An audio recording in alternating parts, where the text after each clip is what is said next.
ससुराल हर लड़की का सपना होता है और वहां पर बिताया पहला दिन शायद ही कोई लड़की हो जिसे याद ना रहे। ऐसी ही ये कहानी है करिश्मा की, जिसका ससुराल में पहला दिन होता है। नई नवेली सहमी सी दुल्हन करिश्मा सुबह तड़के 5 बजे उठ जाती है और सोचती है, हाय राम, सुबह के 5 बज गए और मैं अभी तक सो रही हूँ। जल्दी से उठकर नहा लेती हूँ, नहीं तो सब लोग क्या कहेंगे। करिश्मा जल्दी से नहाकर बाहर आती है और पूजा पाठ करके किचन में चली जाती है। अरे, अभी तो ठीक से सुबह भी नहीं हुई, फिर ये किचन में से कैसी आवाजें आ रही हैं? कहीं अपने यहाँ कोई चोर तो नहीं आ गया? चोर चोर चोर! बेचारी करिश्मा किचन में नाश्ते की तैयारी कर रही थी, लेकिन अपनी सास का शोर शराबा सुनकर वो डर जाती है और जल्दी से बाहर आकर पूछती है, चोर? कहाँ है चोर माँ जी? जल्दी बताइए, मैं अभी डंडे से उसकी पिटाई करती हूँ। किचन में चोर है, वहां से तरह तरह की आवाजें आ रही हैं। लेकिन किचन में तो मैं हूँ माँ जी, और वहां तो कोई नहीं है। अच्छा, फिर तो बहू तू ही होगी। मैंने खटर पटर की आवाज सुनी तो मुझे लगा शादी वाले घर में कोई चोर चोरी के इरादे से घुस आया है। पर बहू, तू इतनी सुबह सुबह किचन में क्या कर रही है? जी, वो मैं नाश्ते की तैयारी कर रही थी। अरे, इतनी जल्दी? सारा दिन पड़ा है अभी, ये काम तो बाद में भी हो जाएगा। पहले तू जाकर आराम कर ले, शादी की तैयारियों में थक गई होगी। जा बेटा, आज तो पहला ही दिन है, जाकर आराम कर। हाय, कितनी अच्छी सास मिली है मुझे, जो आराम करने के लिए कह रही है। और एक मेरी माँ थी, जो सूरज निकला भी ना हो फिर भी, सूरज कब का निकल गया, आधा दिन हो गया, कब उठेगी कहकर जल्दी उठा देती थी। यहाँ तो सूरज निकलने के बाद भी सासू माँ कह रही है, सोचा सोचा। करिश्मा खुश होकर अपने कमरे में निश्चिंत होकर सोने चली जाती है। सोते सोते उसे काफी देर हो जाती है। तभी हॉल में बैठी उसकी बुआ सास और मामी सास बातें बनाने लगती हैं और कहती हैं, हाय, हम का इतनी दूर लखनऊ से सोती बहू को देखने वास्ते आवत है।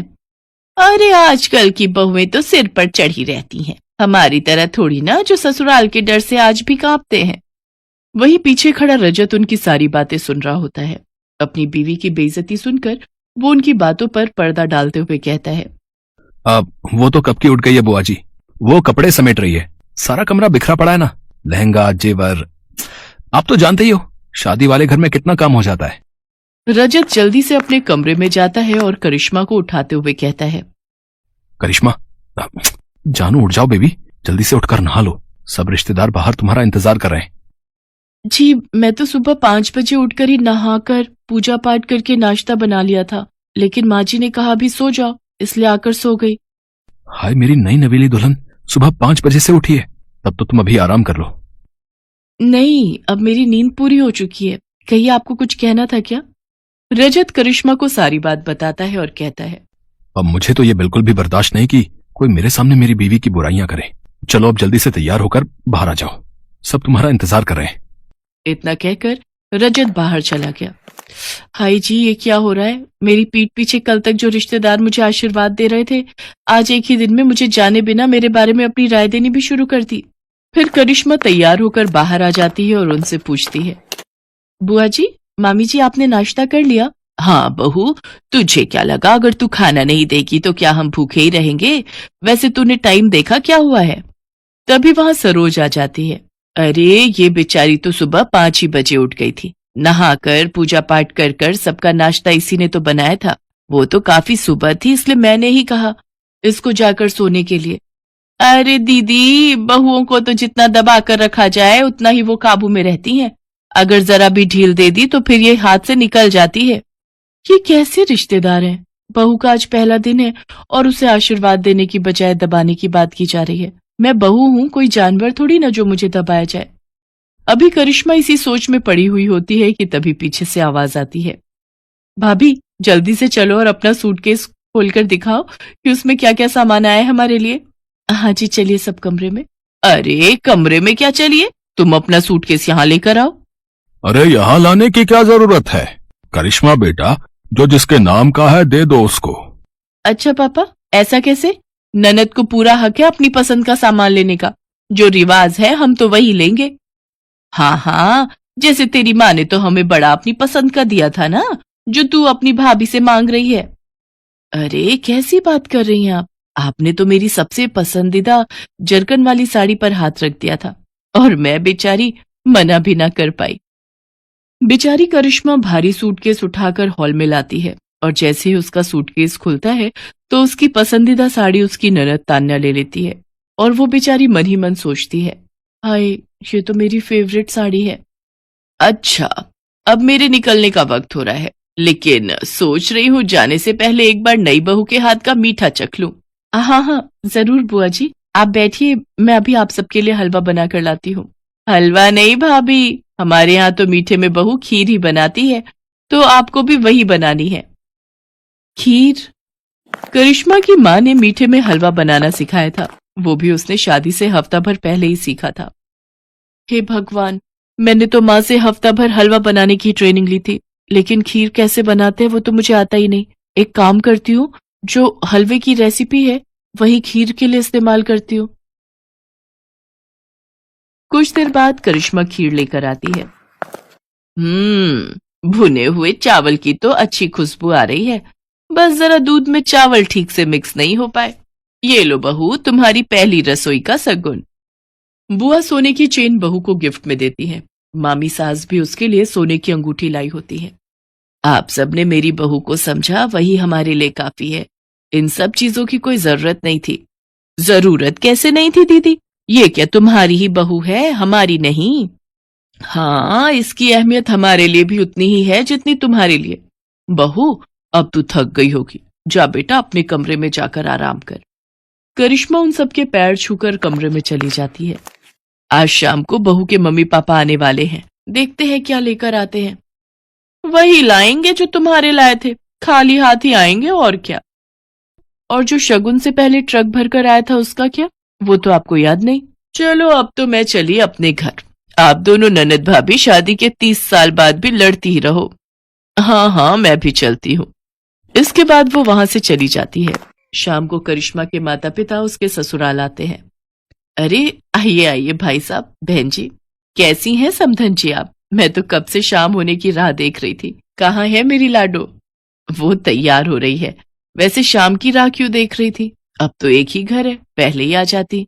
जी वो तो है। उधर करिश्मा रजत से कहती है, सुनो जी, मुझे न शर्म आ रही है साड़ी पहनकर मम्मी पापा के सामने जाने में। आज तक पहनी नहीं ना। अब ये लो सूट, मैं तुम्हारे लिए लाया था, इसे पहन लो, मम्मी से मैं बात कर लूंगा। करिश्मा सूट पहनकर तैयार हो जाती है और सबके सामने आ जाती है। लो जी, आ गई हमारी बहू, देखो तो सूट में कितनी प्यारी लग रही है। बहू तू न सूट भी पहना कर, बड़ी प्यारी लगती है सूट में। इसके बाद करिश्मा को सब अच्छा लगने लगता है। उसकी शादी का पहला दिन उसके लिए खट्टा मीठा भरा रहता है, लेकिन प्यार करने वाले पति, सास ससुर और ननद पाकर वो खुश हो जाती है।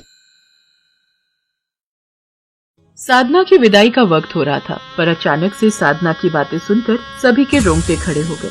ये तू कैसी बातें कर रही है साधना? तू विदा नहीं होगी? तेरी शादी हुई है दीपक के साथ, सब लोग क्या कहेंगे? माँ, अगले 6 महीने तक की तो बात है, उसके बाद तो मैं चली जाऊंगी। पर तुम मेरे साथ जाना क्यों नहीं चाहती हो? आखिर बात क्या है साधना? हम दोनों एक दूसरे से प्यार करते हैं, अगर तुम्हें मेरे साथ जाना ही नहीं था तो तुमने मुझसे शादी ही क्यों की? दीपक बेटा, हो सकता है शादी के बाद ससुराल के नाम से घबरा रही हो, कुछ दिन मायके में रहने देते हैं, थोड़ा मन ठीक हो जाएगा तो हम आकर ले जाएंगे। साधना बहू, जब तुम्हारा मन करे तुम मुझे बोल देना, मैं दीपक को तुम्हें लेने भेज दूंगी। दीपक अपने माता पिता के साथ घर वापस लौट आता है। सुशीला, तुमने आखिर बहू को समझाया क्यों नहीं? बस तुम तो आते से ही शुरू हो गए। अब मुझे एक बात बताओ, ये शादी दीपक ने अपनी मर्जी से की है। अब मैंने लड़की में घुसकर तो नहीं देखा था ना कि उसके मन में क्या चल रहा है। राम जाने वो किसी और को चाहती हो और जबरदस्ती उसने दीपक के साथ शादी कर ली हो। माँ, ऐसा नहीं है, साधना ऐसी लड़की नहीं है, वो मुझे बहुत प्यार करती है, पर इस वक्त वो ऐसा क्यों कर रही है, इस बात को तो मैं भी नहीं समझ पा रहा हूँ। और तू कभी समझ भी नहीं पाएगा, क्योंकि उस गरीब भिखारिन लड़की को मैं अपने घर की बहू कभी बनने ही नहीं दूंगी। अब देखना, मैं तेरी शादी अपनी करोड़पति दोस्त वसुंधरा की बेटी जिया से करवाऊंगी। अच्छा हुआ जब साधना कमरे में अकेली थी, उस वक्त सही मौका देखकर मैंने साधना को ससुराल न आने की बात कह दी। साधना बहू, मुझे तुमसे एक बहुत जरूरी बात कहनी है। मैं यही सोच रही थी कि किस तरह मैं तुमसे ये बात कहूँ। बहुत हिम्मत जुटाकर मैं तुम्हारे पास आई हूँ। अगर मैंने तुमसे ये बात अभी नहीं कही तो जिंदगी भर पछताना पड़ेगा। क्या हुआ माँ जी, आप बहुत परेशान दिखाई दे रहे हो?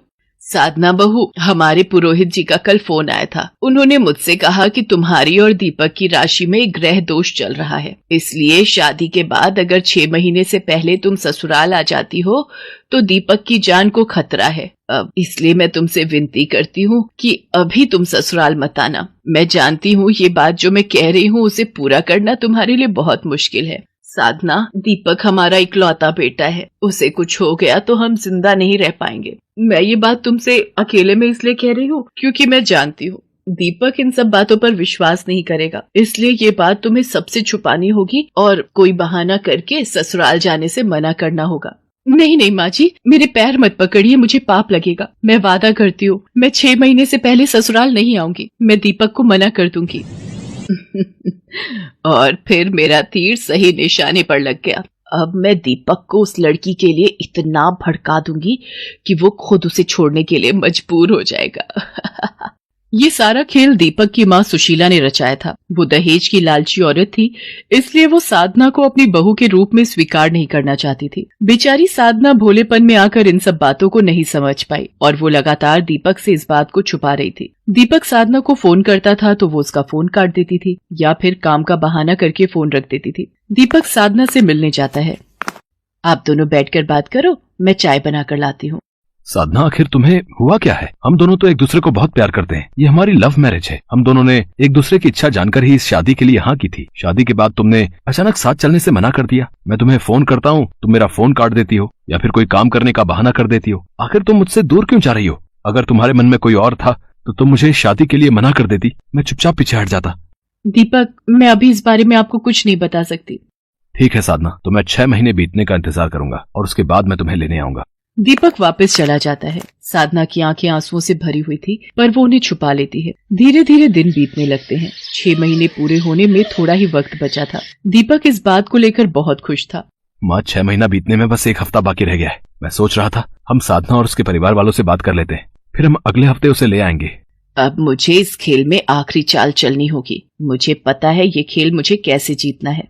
मम्मी जी, आपने मुझे यहाँ रेस्टोरेंट में क्यों बुलाया? देखो बेटी, मेरी पुरोहित जी से बात हुई है। उन्होंने कहा है कि ग्रह दशा अभी 3 महीने और रहेगी, इसलिए तुम्हें 3 महीने का सब्र और करना होगा। मैं सचमुच बहुत शर्मिंदा हूँ, पर क्या करूँ? दीपक अगर मेरा बेटा है तो तुम्हारा सुहाग भी है। तुम उसके लिए जो ये त्याग कर रही हो, सचमुच मैं तुम्हारा जितना भी एहसान चुकाऊं वो कम होगा। माँ जी, आप चिंता मत कीजिए, मैं 3 महीने का सब्र और कर लूंगी और फिर मुझे तो सारी जिंदगी दीपक के साथ रहना है, तो फिर 3 महीने की तो बात है। सुशीला साधना को मिलकर घर चली जाती है। दीपक साधना की ये बात सुनकर गुस्से में तिलमिला जाता है। देखो साधना, मैंने तुम्हारी बातों पर बहुत विश्वास कर लिया, पर अब मैं तुम्हें लेने नहीं आऊंगा। मेरी जगह तलाक के कागज तुम्हारे घर पहुंचेंगे। दीपक, मेरी बात तो सुनो। दीपक, हेलो हेलो दीपक। साधना, तू ये सब क्यों कर रही है? तू क्यों अपने आप को और दीपक को दुख दे रही है? तू उसे बता क्यों नहीं देती कि तेरे ससुराल ना जाने की असली वजह क्या है? अगर तू कहे तो मैं दीपक से बात करूं। नहीं माँ, भूल कर भी आप ये बात दीपक से मत कहना। मुझे माँ जी ने अपनी कसम दी है। साधना रोती हुई माँ दुर्गा के मंदिर चली जाती है। उधर दीपक की माँ मन ही मन बहुत खुश थी। जो मैं चाहती थी वैसा ही होगा। अब दीपक साधना को तलाक दे देगा, फिर मैं अपनी पसंद की लड़की से इसकी शादी करवा दूंगी। उधर साधना दुर्गा मंदिर में माँ के आगे रोती है। माँ, मैं क्या करूँ? अपने दीपक की जान बचाने के लिए ही मैं ये सब कर रही हूँ। माँ, कोई रास्ता दिखाओ। मैं दीपक के बिना नहीं रह सकती। वो मुझे तलाक देने वाले हैं। मेरी मदद करो माँ। जय माता दी। पुरोहित जी, कैसे हैं आप? बड़े दिनों बाद मंदिर आना हुआ। जय माता दी पंडित जी, वैष्णो देवी गया हुआ था, आज ही आया हूँ।